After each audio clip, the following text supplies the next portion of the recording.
Good afternoon. Today is Monday, September 22nd, 2025. Time on deck is 16:33. This is the Building and Grounds Committee meeting for Frederick County Public Schools. We have an agenda before us. How would the committee like to proceed? I'd like to call for adjournment. I'm just kidding. I'd like to move we adopt the agenda. All right, we have a motion to adopt the agenda as presented. All those in favor signify by saying aye. Aye. Any opposed? Or aye. Any opposed? Any discussion? Hearing none. Motion passes. We have an agenda. Dr. Hummer, turn it over to you and your team. Thank you very much, Mr. Chair. So we have a heavy agenda. I'll ask Mr. Thompson if you can go ahead and forward the slides, if you don't mind. But we do have a series of items that are for information and discussion only, and we do have 2 items that we're asking to get moved to the full board for approval. And those 2 items are the update to the Omnitrax lease, as well as the easement for the REC, which we have some staff here that will be able to answer any questions that you have. We have a series of updates for you all, from our CAP projects to our CIP projects.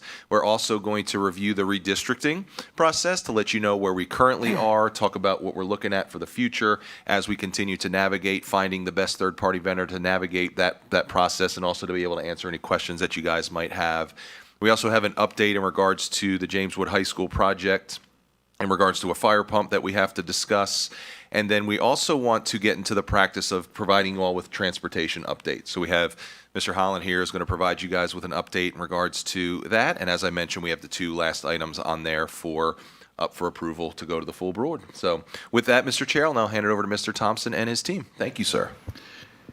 Thank you, Dr. Humber, Chairman, members of the committee. First up, I'd like to have Mr. Whitaker come up to share with you some CAP updates.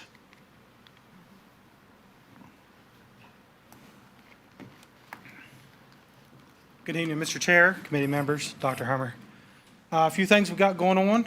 Shrenda Boiler Project, 2 boilers at there. G.J. Hopkins has worked through that. We've already got the initial startup on that project. So boilers are sitting there ready. We've did initial startup. They'll be ready to go when cold weather gets here. James Wood Middle School roof. That project is complete. All the cleanup's done. All metal coping cap is on there. As you can see, we've got an image there.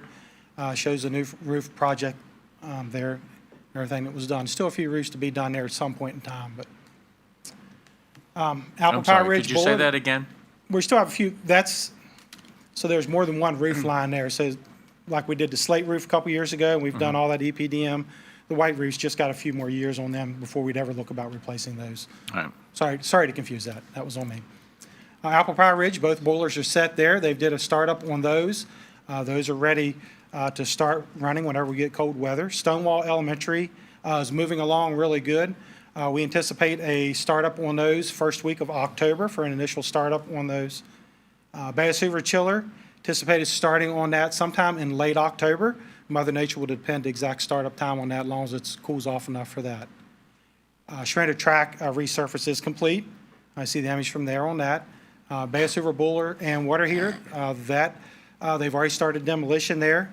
So we'll demo 1 boiler. And once we get that boiler up and running, then we will demo the 2nd boiler, put the new boiler in that place as well on that. So that's already started moving as well. Couple things that we're getting to start moving now. These were funded earlier in the year, but we're in design phase and start moving to do these next. Fire alarm system replacement, James Wood Middle School.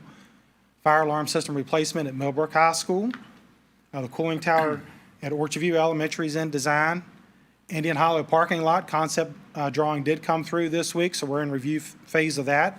Once we approve that, then we'll move on into the project phase of that. And in Shrenda rooftop units, RMM is doing the building analysis on that for air balancing and the study on that, and then we'll proceed with that. That takes a little bit longer on that because we want to make sure we get those rooftops exactly right.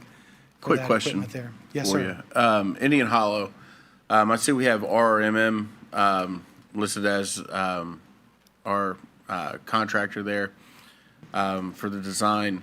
So I know we voted on that in the past to have RMM be our in-house go-to for that. For Pannoni, are we just, I know we haven't signed anything with them as far as having them on retainer like that. why is Pinoni on there? Is it just for the civil side? Are we good to go from the legal aspect of it with Pinoni on there? Or is this are they writing on RMM's insurance and their whole process? How are they up there? That is correct. So Pinoni subcontracts underneath of RRMM, so the RRMM contract covers that. Okay. So, and they are taking care of the civil side of that. That is correct. Good deal. I think that Pinoni has worked with them pretty much the past couple years, and not only on this project, but some of the other stuff that RM has done for us. Good deal. Just wanted to check for clarity. Yes, sir? If I may, I keep hearing fire alarm systems. How long do these fire alarm systems generally last typically? We're getting to about 20 to 25 years now is about a standard when we need to be replacing them. The James Wood Middle would have been done during the renovation of 2002. That's an Edwards EST2 system, and it's very antiquated at this point. It's getting hard to get parts for that one. So how are we looking school division-wide as far as I don't know if you have this answer, but how are we on the other school divisions? Because I keep hearing fire alarms. We replaced James Wood High School, correct? Now, can you clarify your question, Mr. Sir? Are you saying how do we compare to other divisions, or are you talking about? No, I'm sorry. Our own. Oh, Our great own school system, because we just replaced James Wood, correct? Yeah, I got James Wood High, yes. And we're replacing these two. I mean, how are we looking to have to replace? It is on our cap list. I don't know if you know off the top of It your is. head. Yeah. We're in a pretty good spot. We've gotten rid of some of the old Simplex at Sharanda and a couple other sites and some old ones. We still got a couple out there that are a little aged, but we're actually in really good shape on that, and we're kind of right in time where we want to be. We're not quite, we've got a few that are just beyond 25 years, but we've done a lot of catching up the past couple of years. So I guess my So we're in question good is, shape. we're not looking at replacing a buttload of those things over the next year or two. No, I think we're Okay. at a good spot, So maybe it's one or two a year. it's Yeah. something that we're spacing Yeah, out. it's all part of the cap plan. It's all starting to Okay. come into play. You're Thank seeing you. that stuff. Sorry. That's all I All got. right, thank you, Mr. Whitaker. So, Chairman, members of the committee, and Dr. Hummer, any further questions on CAP before we move to the fourth high school updates? No, I appreciate it, Mr. Whitaker. Thank you. All right, next up, we have Mr. Shepard to provide some fourth high school updates. All right, good evening, Dr. Hummer, Chairman, members of the committee. We've got a packed set of information here from Planning and Construction. So first, this is a slide that you all have seen pretty much at every meeting we've had since we started talking about the fourth high school. This is these are the important events and dates that are upcoming for the fourth high school. You will see that design development concluded on the 5th of September. That was moved back by a couple weeks per VLK's request. However, that does not impact any of the future timelines. We have received that. We're in the process right now of reviewing that as a department. And we are submitting comments to them as we go. We have recently submitted comments on the civil site planning, which you'll see that site plan submission is due this week. We just actually got done meeting with them. Kevin met with them while I was meeting with Mr. Thompson. But they are quickly approaching the end of that process. And they've assured us that they will have that to us by the end of this week. So we are looking forward to that. And again, as we go through these, getting the design development, construction documents, things like that, and all of these projects, we sit down as a group, as a department. We go through each of the drawings. We schedule out time weekly to make sure we do that, and we provide comments back to the architects. So we are remaining on schedule. Okay, next, this is kind of your first look into the interior of the building, and it's just a couple of renderings. You'll see this is the media center or the library. What I'll tell you is VLK was able to design it in a way that there's book space for 15,000 books, which is what we requested. There's also seating for individuals as well as classes. If you look at the top, you'll see those wood beams. Those are not just decorative beams. Those are structural beams. They are a cost-effective way to ensure that we have the appropriate structure, but also add some nice aesthetics into the building as well. And One question. Yes, if I sir. could. Well, as I'm looking at that, those, on the side there, is that supposed to be sound baffles? yes, Okay, yes, so yes, sir. I was Yep. wondering how that was going to play out, and thank you. Yes, That it is. answers my Yep. question. Yes, good question. Thank you. The structural supports up there, the wood beams, are those steel encased in wood? No, those are called glulam beams. So Okay. those are wooden beams, yes. Good deal. You'll also see, and as we've stated numerous times in these meetings, as we go through any of the renderings, we get the drawings, we are consistently looking at ways that we can ensure that we're, again, providing a great product, but also being very aware of the money that we're spending.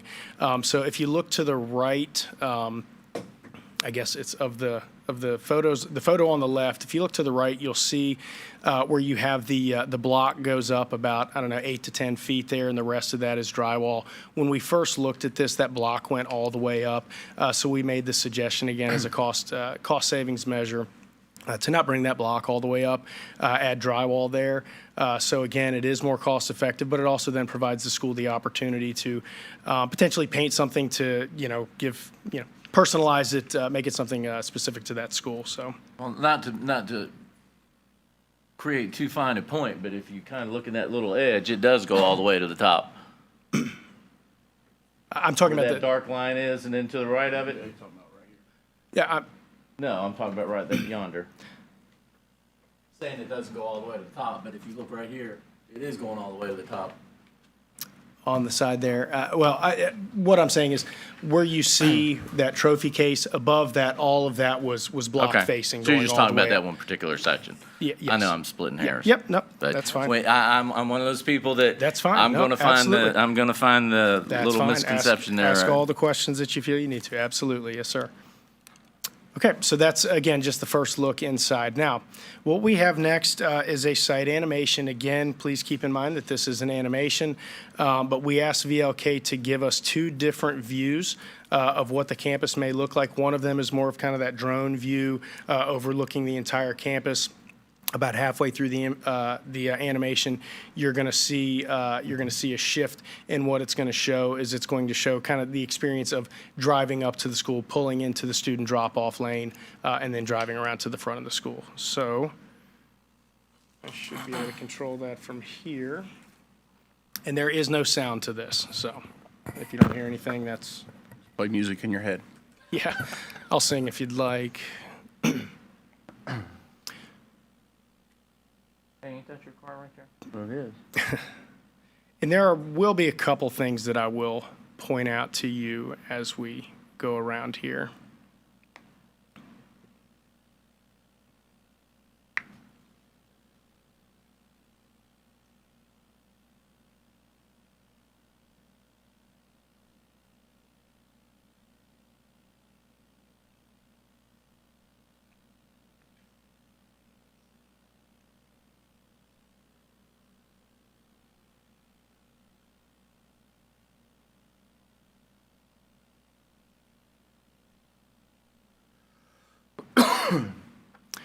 So I'm going to pause it there and I'm going to show you. If you look about right in the middle of the screen, you'll see,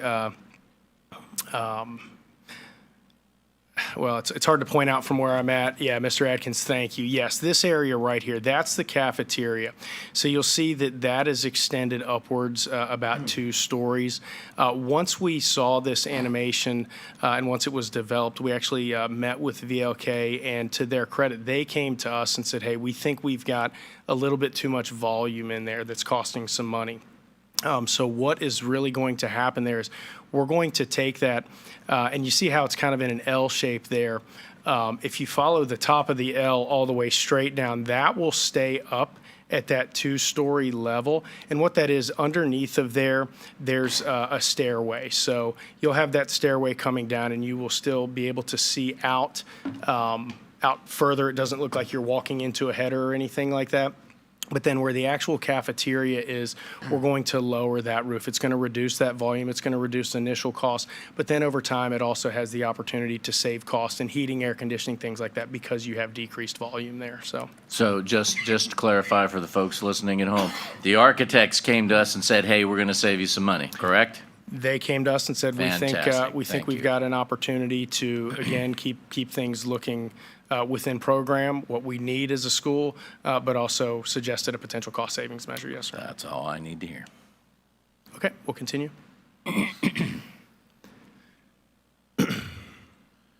And again, that's the academic wing there.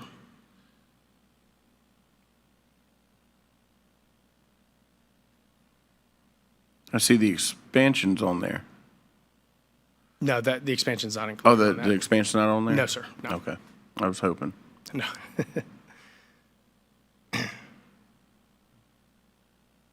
All right, so next, what you're going to see is this is going to be, I guess we'll call it the drive-up experience to the school. So this is what it could potentially look like from the parent perspective or the student perspective, driving up, entering the parent-student drop-off loop, and coming around to the front of the building.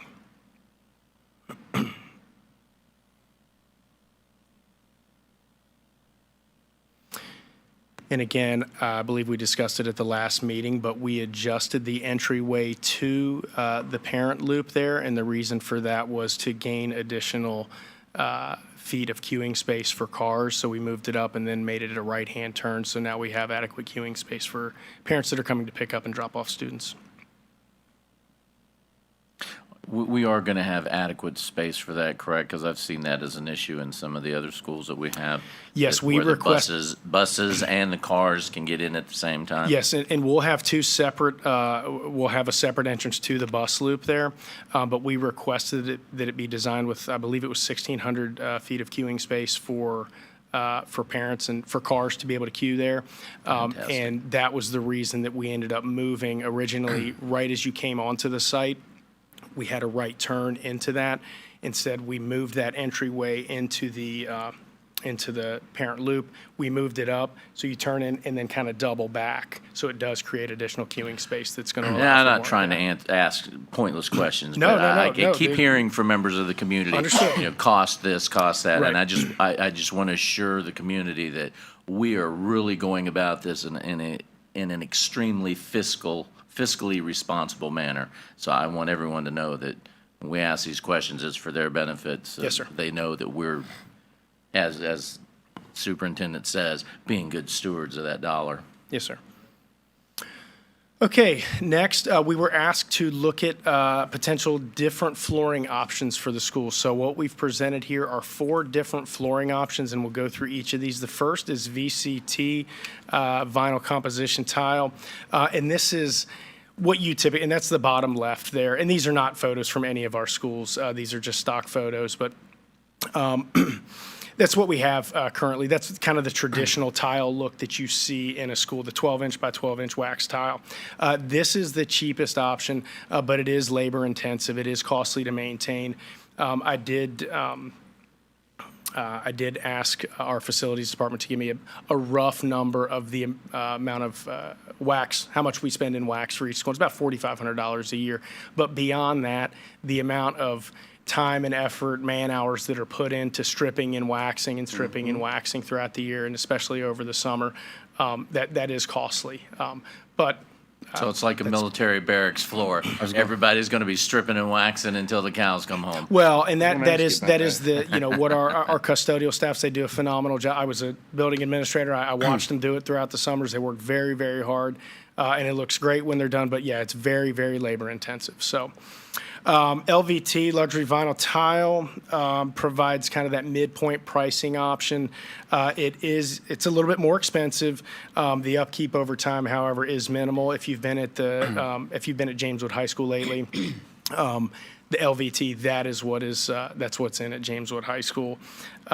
Really, the main upkeep is sweeping it and mopping it. there's no waxing there's no with that. stripping it, there's no waxing it, anything like that. So again, $4,500 a year you would save in wax costs, but over time that builds up. And again, those hours and hours of stripping and waxing you But wouldn't have not to only to worry saving about. on that, I mean, you're saving on labor, Absolutely. man hours. Absolutely. Plus costs of buffers and mops and buckets and all that other stuff. Yeah, so there's a lot of, it's beyond just the wax. There's a lot of other impacts that would have. A lot of so. stuff underneath that iceberg. What's that? A lot of stuff underneath the iceberg. Yeah, absolutely. Polished concrete, and we had some conversation about this, and if needed, I will have Mr. Kenny come up in just a couple minutes to talk about that. Polished concrete, this is the most expensive. option that is out there. The upkeep is minimal. It does look good, but it is due to the installation and the protection. And actually, before I came here, I had a quick conversation with our folks from VLK who were on site today meeting with us. And they assured us that the actual protection cost is more than the cost of pouring the concrete. So, but I will have Mr. Kenny come up here in just a second. If you don't mind, I'll go through the carpet option, and then I'll ask him to come up for any questions, if that's okay. And lastly is carpet. We need carpet in some areas of the building. It's not something that we're going to have in hallways. It's not something that's going to be in too many spaces, but things like the runways in the auditorium, offices, the library, just adding acoustic value, some sound dampening. Again, having been a building administrator, being in an office that has carpet, when you're having conversations with parents or students, you want to be in an office that kind of dampens some of that sound. You don't want it traveling all over that main office. So not going to be a ton of carpet in a building, but there definitely are areas that are going to need that. So, okay, so those are some different options. If you have some lingering questions about polished concrete, I'd be happy to have Mr. Kenny come up. Yes, please. Yep, absolutely. Sorry, I didn't mean. No, you've got the same questions I do, I'm sure. Good evening, everyone. Dr. Hummer.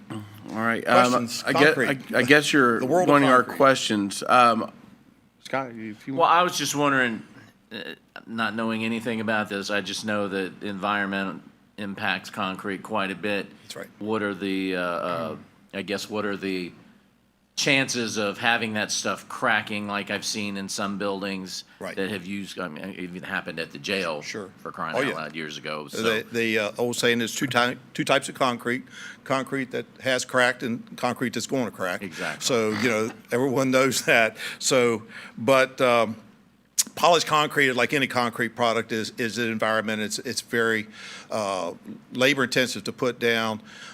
There's two types of concrete floors. We still use some exposed concrete, sealed concrete, which is your plain concrete floor that you've poured, and you come back and put a hard trowel finish on it, come back and put 2 coats of sealer on it. It's usually some type of dust-proof sealer so you can sweep it easy. We use that in all of our MDF rooms, and we use that in all of our custodial areas, our like your boiler rooms and things like that. That just has regular old sealed concrete. It just has a 4,000 PSI mix, stone base, got your vapor barrier, things like that. So, and you do your control joints fairly, maybe 10 by 10, 12 by 12s like that. Control joints is the joints you cut in for the expansion and contraction. Try to control your cracking. We get to polished concrete. It's a different product. You have 2 different methods that you want to anticipate, and you try to do this in your design. You have a little higher PSI on your concrete, usually go up somewhere around 5,000 PSI. Use a little different vapor barrier, so you try to keep all the moisture from migrating back through your floor, things like that. All that's taped and sealed and perfected like that. You have what they call a heavy grind or a light grind. And so where before, once you finish troweling your concrete and you put a hard trowel finish on it, put your sealer on it, you're done. With a polished concrete, you kind of come in and you leave the top almost like a peach fuzz up on top. It's just not quite finished yet. So what you've done there, and you've said you want a light grind, and a light grind brings about a 1/4 inch or so of cement to the top that you're going to come back later and grind it down so you can see what type of aggregate. So you see that nice, pretty aggregate. You can also add different elements to that. You can get different materials if you want some type of color. Some put maybe like at our transportation facility, those have polished concrete floors, but they have an additive in it. So that can drive the cost up. So we haven't did polished concrete floors. We did a little bit Ailer and stuff like that. So once you got to the peach fuzz state, you protect it because you don't want gouges in it. All the crews that know that you have polished concrete, it has to go in your bid documents. They have to use a certain type of the white neoprene wheels on all their lifts and things like that. You can only use like electric lifts. You can't use gas power because we don't want oil to get in there and have oil stains on your floor. So everybody has to, so your costs start elevating up because everyone's adding all these to their bids when you know you have it. So you protect it usually with something at least a 1/4 inch thick or so, that it gets taped together. So that protection has to stay down now throughout the life of the project, because you will not come back and polish those floors until everything is completed. I mean, right down to almost your finished painting or what have you. Then you bring your crews back in with machines, and there's certain type of machines they use to do the heavy or light grind, then grind on that floor, and then they put the type of sealer that we want and down on those floors. So you've added a lot of more processes to the whole, a lot more steps to the process, I should say, and the protection and what have you come in there. So that's what drives the cost up. Now, once we get to a polished concrete floor, it's there. I mean, really, all you do after that point, when we're occupied in a school, scrubber can go over top of it, clean it, it shines right back up. It's the ultimate less maintenance that you'll have of all your choices up there. But it's the cost to get it to there that's what drives the cost up initially. Now, let me ask you this question, not to jump on anything. And this is with all the floors in general. Let's say we have somebody who wants to go on a tear and knocks a sprinkler head loose. Are we thinking floor drains in any of these floors to make sure we can adequately control Right. water should those emergencies happen? Or with all the lime and the lines become deteriorated and leak? Yeah. Have we put thought into that? Just a Yes, question. the code requires us to put X amount of floor drains in certain areas and things like that. Now, mind you, like a gym wouldn't have that, so, you know, the consequences there, you get ruined floor, so you don't have drains in a gym floor. But most of the other areas, we do have clean outs and drains to accommodate such accidents, yes. All right, well, the only reason I bring that up, they didn't think about that when they built the jail, and when somebody would pop a sprinkler head off, you would. Sometimes Be mopping for hours. You got mops and squeegees and get it at the Exactly. door. That's what you're left with. Thank you so much. And so I understand the upfront cost, you know, and getting the protection down for the polished concrete. We run polished concrete in these data centers that I'm working on daily. Yes, there is a process to it, but you know they're not. Excuse me, they're not using. It's not customer facing, right? So. And I don't think we're going out to make a Taj Mahal here, but for maintenance issues and things like that, I think that polished concrete will do well. As far as the lifts and stuff, I agree with you. I know a lot of times we have to put the neoprene wheels on there or run booties on the lifts or whatever. What is the? I'd like to see what the price difference is between the LVT and the polished concrete, because to me, you've got concrete down. I understand it's a different type of concrete, but take away the cost of just your regular concrete to go to that polished concrete, the higher PSI rating. What does that split out to be? Because I mean, honestly, we're going to have more maintenance with every other floor type over the long run.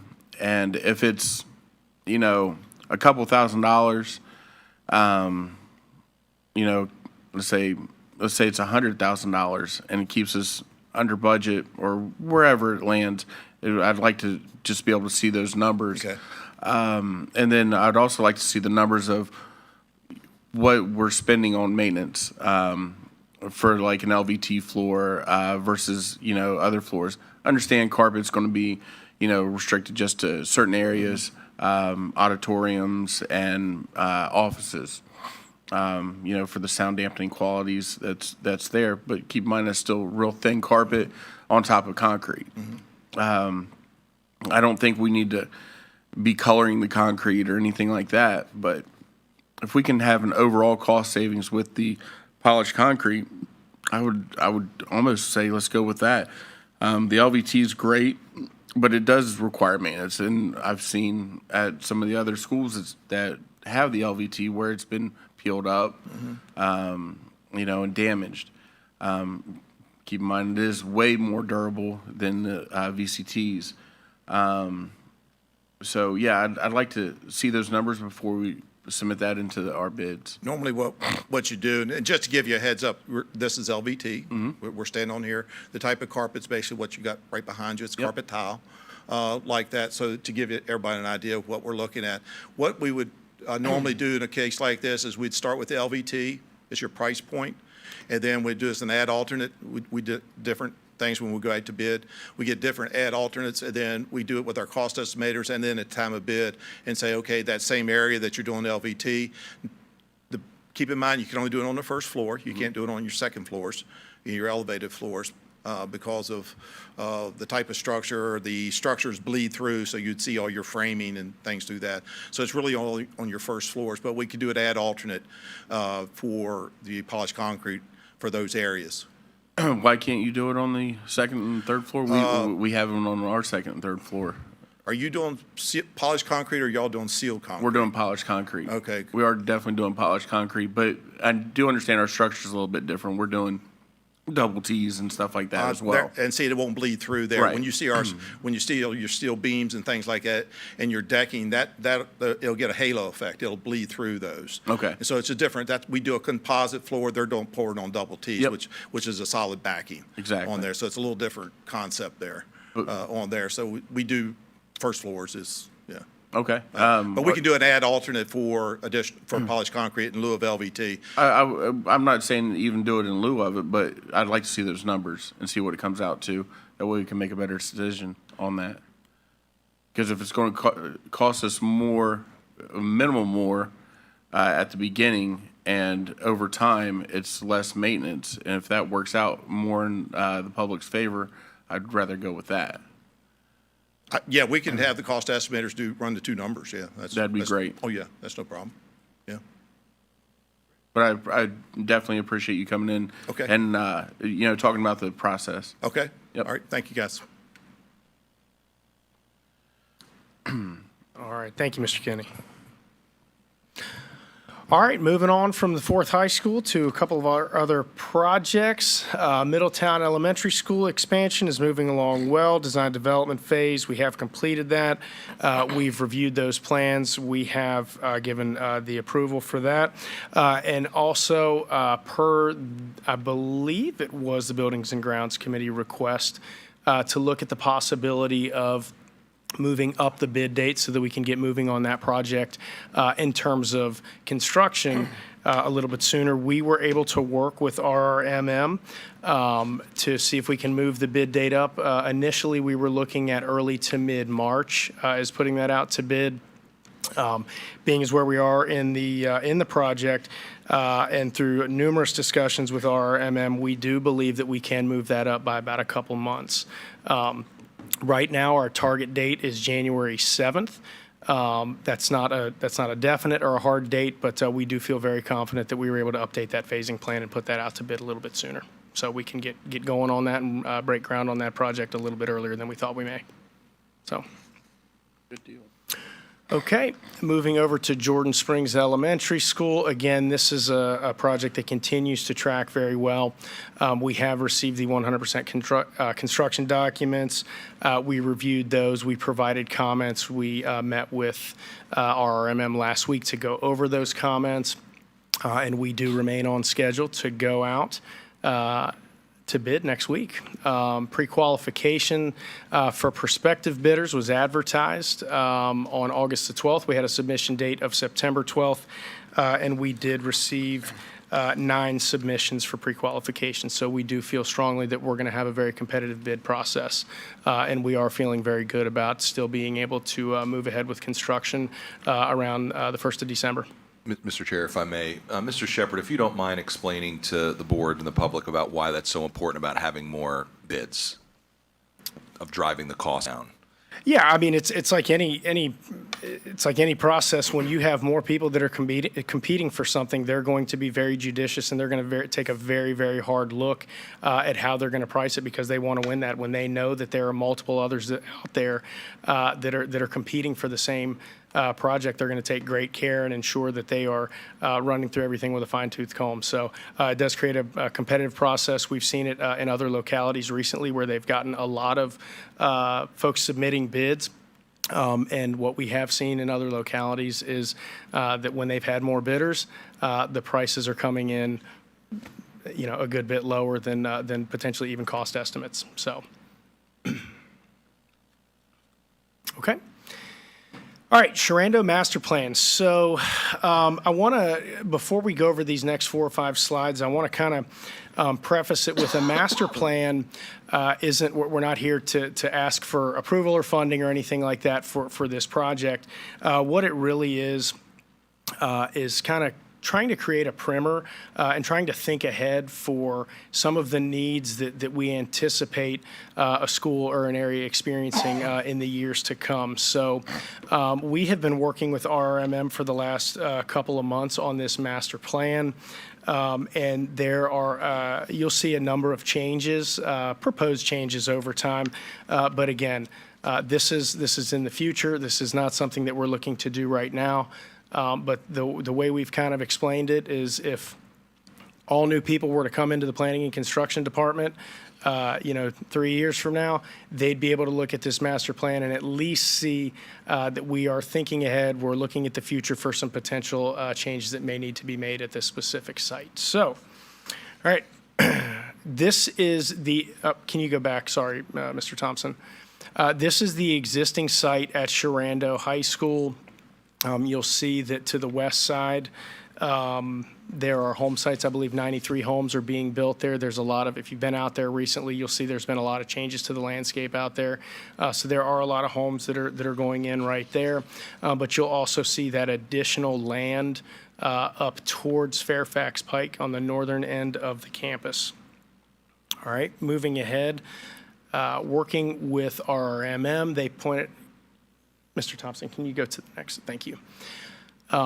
Working with RRMM, there were some suggested potential opportunities. Again, this is not an exhaustive list, but this is just looking at some potential opportunities that may be available to change the layout of that site over the next few years. And I will note also that once we get through these next 4 or 5 slides showing all the graphics, we also have a very, very rough potential layout of timeline for this. So again, you'll see there are opportunities like bringing the softball field, which is currently in Sharando Park, over onto the main campus, adding some parking for staff, adjusting student parking, things like that. So I think it's kind of funny that when we talk, I'm not trying to skip ahead here, I promise, but I know that when we talk about redistricting and stuff, talk about an average of 2.5 students per home.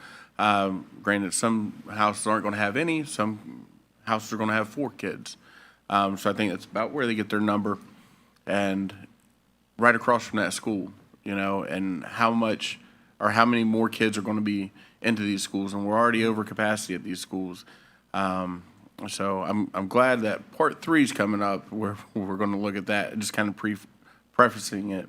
But yeah, it's the construction's coming for these houses, and we've got to get something done about it. well, and again, that's I think that speaks to the importance of trying to look ahead and create things like master plans to, again, not provide an exact rendition of what is going to happen, but to be planning for what could potentially Right. be needed. I'm glad we're being down the road, proactive so. and not reactive. Right. Okay, so this is split up into a Phase 1A, Phase 1B, and Phase 2. Phase 1A and 1B are mostly site phases, whereas Phase 2, and this is why they're parsed out that way, Phase 2 is more of a building type of phase. So you'll see in 1A, if you remember a couple of months ago, we went through the process of requesting that we consolidate those lots into one lot, again, on the northern end of the campus. And the reason for that is looking ahead at this master plan, what we may want to do with that space. So Phase 1A includes moving the softball field, again, from Sharando Park over onto the school site, and then also moving the baseball field, which is currently in the southeast corner of the campus, up to that site as well. So you've created kind of your own baseball, softball complex up there. It also creates a band practice field. Right now at Sharando High School, they have an enormous band, 130, 140 students. I don't know the exact number, but it's enormous. They're currently sharing a practice field with the JV football team. They make it work. They're extremely successful, but this does add some space specifically for the band to have an opportunity to have their own space to practice. So it also does include some expanded parking in the student parking lot. So that would be Phase 1A. Moving ahead to Phase 1B, so we moved the baseball field. The next phase would include creating additional staff parking in the back as well as a new bus loop. Sharando has, again, it's the largest population in the school division. Currently, their bus loop is fairly small for a school that size, so this creates more space in the back for student drop-off and pickup in the mornings and afternoons for the bus loop. It also does add additional practice field space for a multitude of teams. So again, we've moved band up there, and they have their own space that they're able to move around a little bit more efficiently, but we've also created some potentially more space for other teams to practice in the back. One of the things I didn't see with the baseball fields is baseball, softball fields is ticketing, concession, and restrooms. And we really haven't gotten into the I understand. specific details of that piece of it yet. And if this came to fruition and it would go through a full design process and everything, we would ensure that all of that is available there because, yeah, you couldn't expect them to come all the way back to That's a hike. the football field or anything like that for restrooms. So, again, we haven't gotten that far down the road, but if it would come to that, then that would be part of the design process. And we would just work with you guys, with our team to create the needs that would be at that area. Okay, and then Phase 2, which is building. This would include a potential building expansion. You'll see there on, if you look at the building, it would be kind of the east side of the building in the space where there hopefully used to be the modular classrooms that are out there. I believe there's 16 of those out there right now. So that expansion, and there are a few other expansion areas. If you kind of did an overlay of the existing building with what that looks like, you're going to see some differences there. But again, the potential for expansion back into that area. Again, this is well down the road. This is a number of years away, but just working hard to plan for the future. And if you'll see on the west side of campus there, between Fairfax Downs and the campus, you'll see that Brandy Lane is going to come through, and it's going to intersect, or it's going to create a connection to Warrior Drive, which is going to be extended past the existing JV and band practice field there. So a lot of this is going to, I don't want to say be contingent on that, but some of the timeline of this may be based on that being completed. So, Is there any way we could, I hate to build our part and then for some reason it not come to fruition, but assuming that it will, which all indications point to it is, even if the county's not ready for it, would that stop us from going ahead and getting plugged in? plugged in. Like going ahead and, yeah, Yeah, you know, if I'm, yeah, go I ahead can and take go. that one. So Yeah, go we've ahead. had a lot of conversations with the county on that road, and even if we didn't expand, and even if this neighborhood didn't come in, that is an issue. And if you've ever been to Sharando for arrival or dismissal, it's a big problem. So what I was told, and unless something was different, is that road is going in. It's just going to be 2 to 3 years. So Yeah, it's timing and funding. Correct. Yeah. The other road that's going to be our benefit is the road that's parallel to that, closer to Fairfax Pike, because right there, a Publix is going in. I don't know if you guys were aware of that. So that road is going to connect out to the light out there as well. So we'll have essentially 3 ways in and out of Sharando. We tried to do Splash Lane out the back. We did work with Parks and Rec, and thankfully they removed the gate. But the issue was VDOT didn't put a light where Fairfax Pike is, and we couldn't, in good conscience, allow kids to take a left out of there because that road gets very busy at that time of day. So unfortunately, that didn't work. But the county did agree that they're going to build that road. It's just a matter of 2 to 3 years because of funding. So, but they did commit to building it, which is a good thing. Yep. Did that answer your question, Mr. Chair? Okay. And, excuse me, the situation with the light and VDOT, was that a hard pass up by them, or? So what they essentially said is they were going to do a study, and please, I don't know if Wayne's here, but Wayne was part of that conversation. Unfortunately, we had expected him to be here, but he unfortunately had somewhere he had to be this afternoon. Sure. So, yeah. So essentially what they told us is they would do a study, and I'm sure you know, Mr. Atkins, when you say you're doing a study, it takes about 5 years, and then they'll say, okay, now it's going to be about $5 to $10 million, and they knew that it was not worth the effort there, but it was a no, that they weren't going to do that study. So a hard pass? Yes, correct. Thank you. Okay, so Mr. Kenny and I sat down and laid out, and again, I want to be very clear, this is very rough, this is very approximate, and it would all be, pending design, funding, approval, all of those things. So, but if you'll see those different phases broken out into potential timelines there for when the completion of that could be done. Now, obviously, baseball, softball, that could be done really well before the rest, because that isn't going to be as dependent on something like that connector from Brandy Lane to Warrior Drive or anything like that. So you'll see the timelines there. Phase 1B, we wanted to make sure we put in there that one of the things we would like to do as part of that is remove the existing modular classrooms, but that would need to coincide with the opening of the fourth high school. So we couldn't take those out of, as you guys know, those are used heavily and frequently, and they are, for lack of a better term, permanent classrooms right now for those students and teachers that are in there. So those can't go out until that fourth high school would open up. So, but you can see the rest of it there. And that expansion renovation, that is currently on our CIP as from 2034 to 2038. So again, this plan is a sign of things maybe to come down the road. We're not asking for the funding yet or anything like that, but it is important that we use this as a way to be proactive and look ahead. So, all right, that's the Shorando Master Plan. All right, this is just a list. You guys see this. It has shortened up quite a bit over the last couple of months, but that hasn't slowed the work that's going on. We've moved from a lot of smaller projects to a lot of these larger projects. So, and those are the ones that we just went over. Okay, redistricting.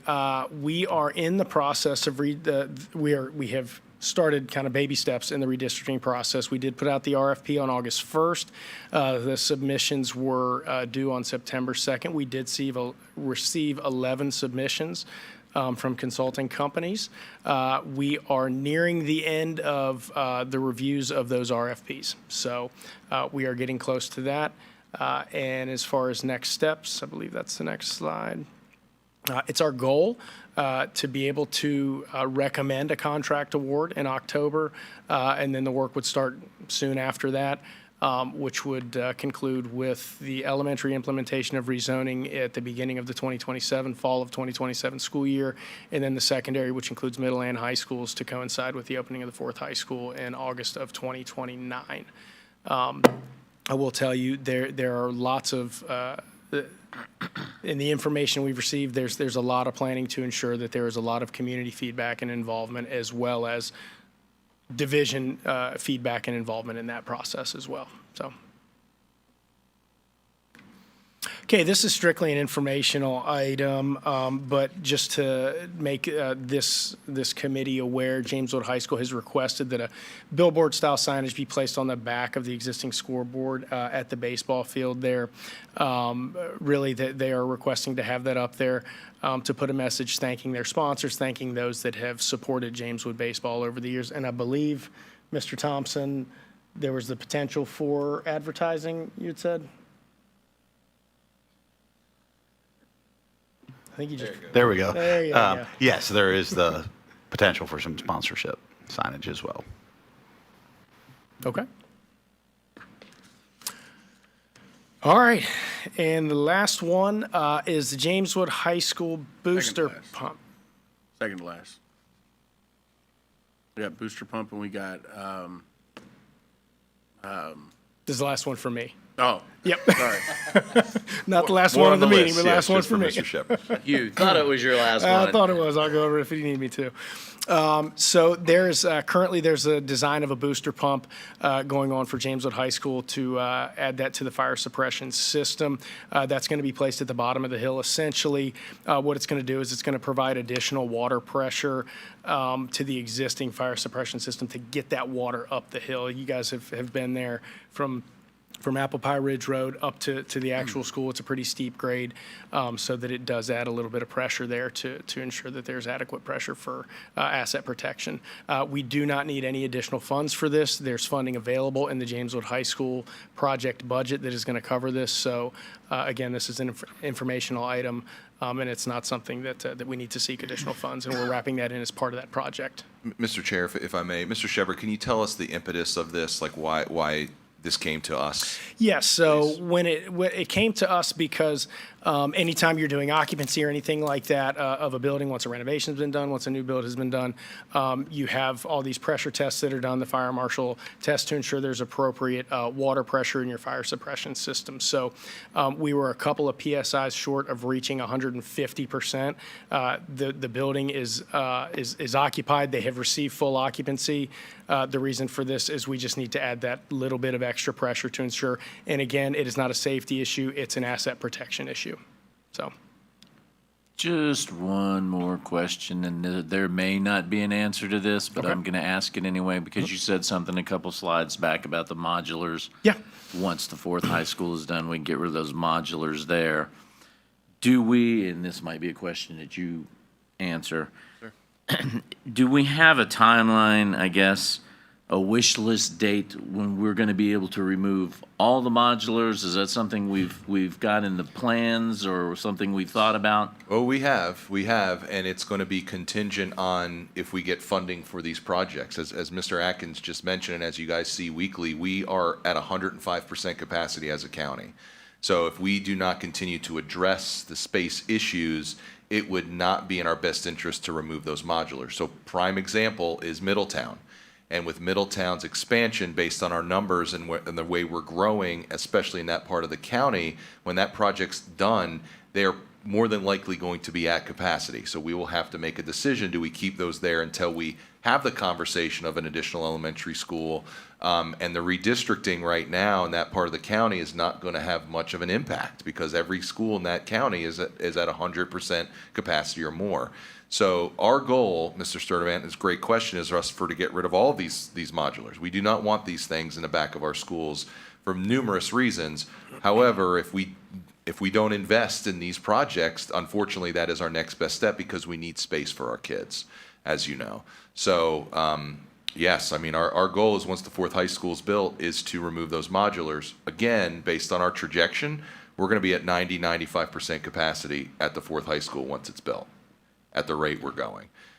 So our goal is to remove them. It's just going to be, are we going to be able to keep up with the other projects? So it's going to be at the top of the conversation as these expansions open and the fourth high school, and it'll be a decision that we have to make. And we actually just talked about this last week because we have funded project meetings once a week, and I brought it up, and that was the answer. So I don't want to sit here and say, yes, it's going to be removed, and then we get to that point and we're at And a I'm not trying to put you on the Yeah. spot. It's just, Yeah. there are people that have concerns about it, as do we up here on the board, and We just need to invest in those for future projects. So, thank you. Thank you, sir. Thank you, right. Ms. Sorry. Any questions? All right.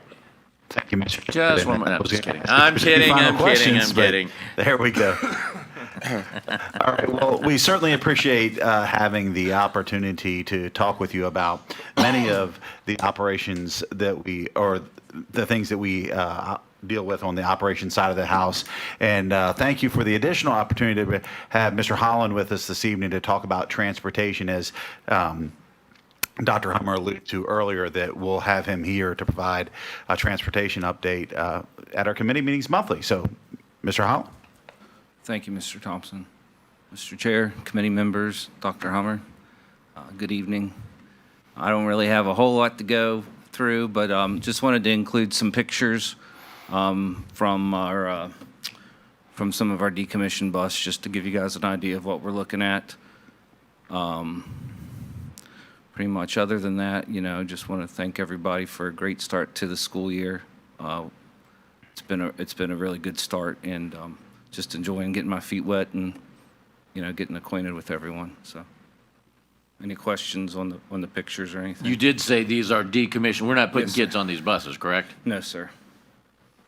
So one of the questions I had, wintertime's coming up, and I asked this in my pre-meeting, so I have the answer, but just kind of want to see the answer you're going to give and what we can do to kind of prepare.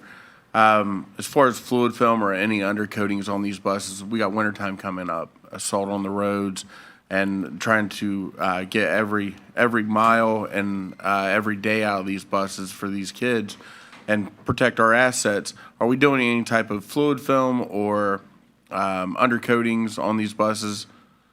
Not currently. We have talked to the dealership with our newer buses, looking at undercoating just because of the continued, issues with rust. So, yeah, but not currently. Yeah, it's something that I would like to see happen eventually, sooner rather than later. And is it something with a fluid film or an undercoating, is it something that we could do in-house, or is this something where we would have to send that out? We would probably have to send it out. Anytime we're spraying anything like that, we have to worry about EPA and DEP issues, stuff like that. So we would probably have to send that out. Yeah. I know All that right. it's something that we can add on to the purchase. We may have done that with this year's. I'd have to go back and look at the quotes and everything, but we've been discussing it. Good deal. I appreciate it. All right, thank you. Thank you. Thank you. I'm not sure what's going on here this evening. Thank you, Mr. Hop. All right, so next up, we're going to talk a little bit about an easement for Rappahannock Electric Cooperative, and they have joined us here this evening, so I'll invite them to come to the podium to talk to us a little bit about the request.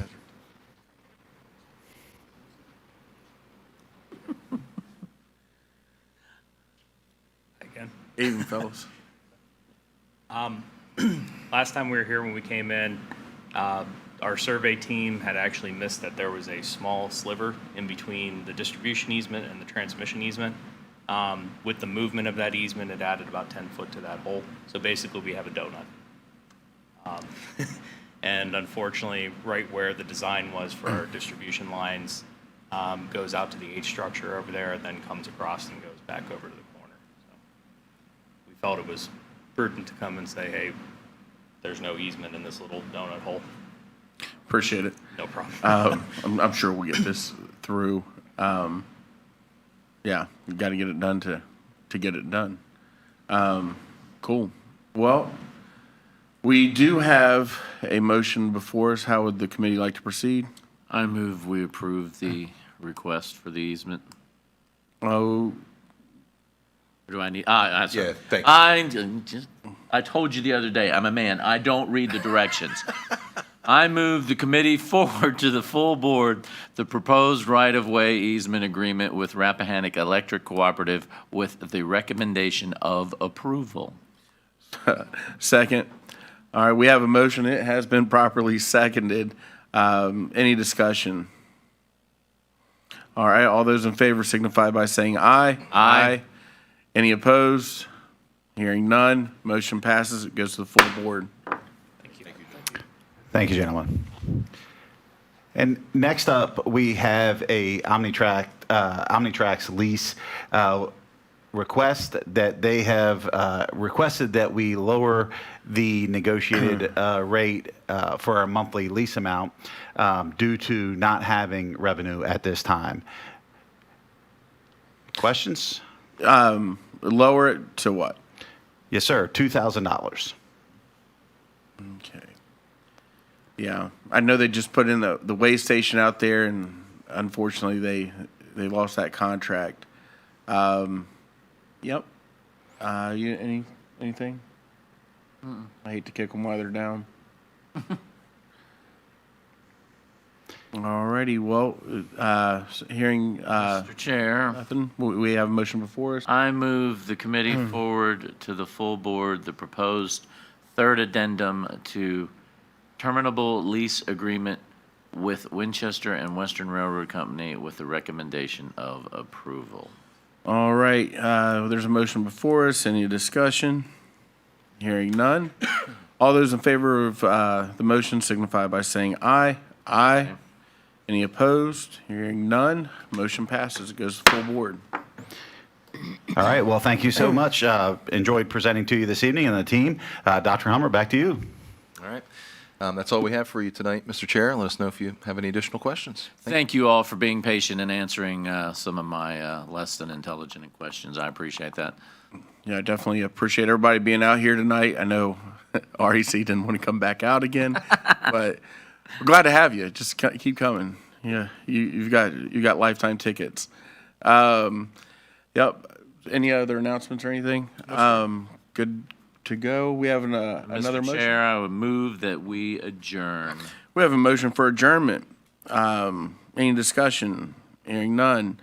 All those in favor signify by saying aye. Aye. Any opposed? Hearing none. Motion passes. We are adjourned.